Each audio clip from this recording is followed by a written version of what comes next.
सदा सत्स्वरूपं चिदानन्दकन्दं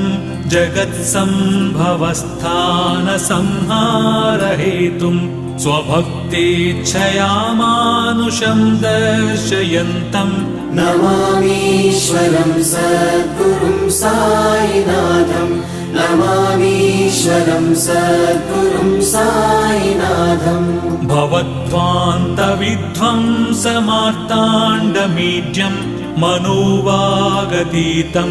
मुनिर्ध्यानगम्यं जगद्व्यापकं निर्मलं निर्गुणं त्वां नमामीश्वरं सद्गुरुं साईनाथं नमामीश्वरं सद्गुरुं साईनाथम् भवाम्बोधिमग्नार्दितानां जनानां स्वपादाश्रितानां